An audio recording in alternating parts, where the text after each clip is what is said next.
একবার কল্পনা করুন, পাহাড়ের বুক চিরে বেরিয়ে আসছে স্বচ্ছ নীলাভ জল, চারিদিকে সবুজ পাইন বন, শীতল পাহাড়ি বাতাস আর এক গভীর নীরবতা।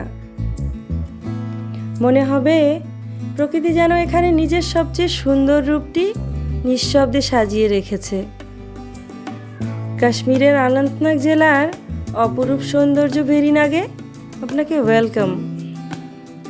শ্রীনগর থেকে প্রায় ৮০ কিলোমিটার দক্ষিণে অবস্থিত এই স্থানটি শুধু একটি ঝর্ণা নয়, এটি কাশ্মীরের প্রাণ জেহলাম নদীর জন্মভূমি।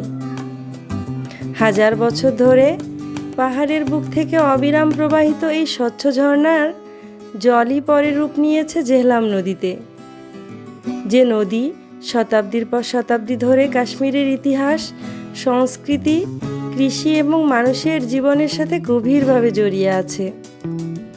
ভেরিনাগের ইতিহাসও ঠিক ততটাই মনোমুগ্ধকর।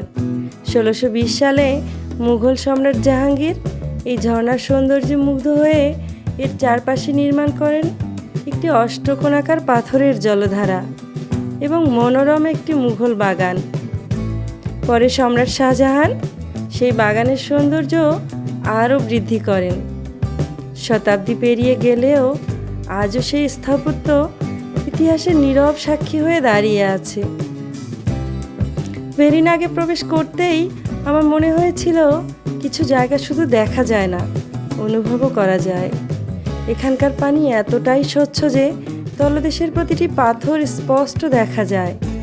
চারিদিকে রঙিন ফুলের বাগান, প্রাচীন মুঘল স্থাপত্য, সুউচ্চ পাইন গাছ আর পাহাড়ের শান্ত উপস্থিতি, সব মিলিয়ে যেন বাস্তবের মাঝেই লুকিয়ে আছে এক টুকরো রূপকথা।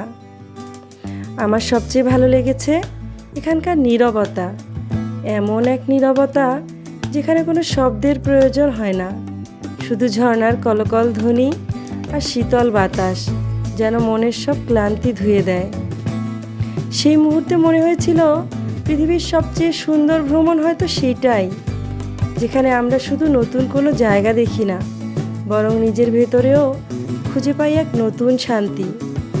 তাই যদি কখনো কাশ্মীর ভ্রমণের সুযোগ হয়, ভেরিনাগকে শুধু একটি দর্শনীয় স্থান হিসেবে নয়, প্রকৃতি, ইতিহাস আর প্রশান্তির এক অপূর্ব মিলনস্থল হিসেবে অনুভব করার চেষ্টা করবেন। হয়তো আপনিও ফিরে যাবেন হৃদয়ে এক টুকরো শান্তি আর অসংখ্য সুন্দর স্মৃতি নিয়ে। ভিডিওটি ভালো লাগলে একটি লাইক দিন, প্রিয়জনদের সাথে শেয়ার করুন আর আমার পেজটি ফলো করতে ভুলবেন না। কাশ্মীরের আরও অজানা ও অসাধারণ সব জায়গা নিয়ে খুব শিগগিরই আবার দেখা হবে।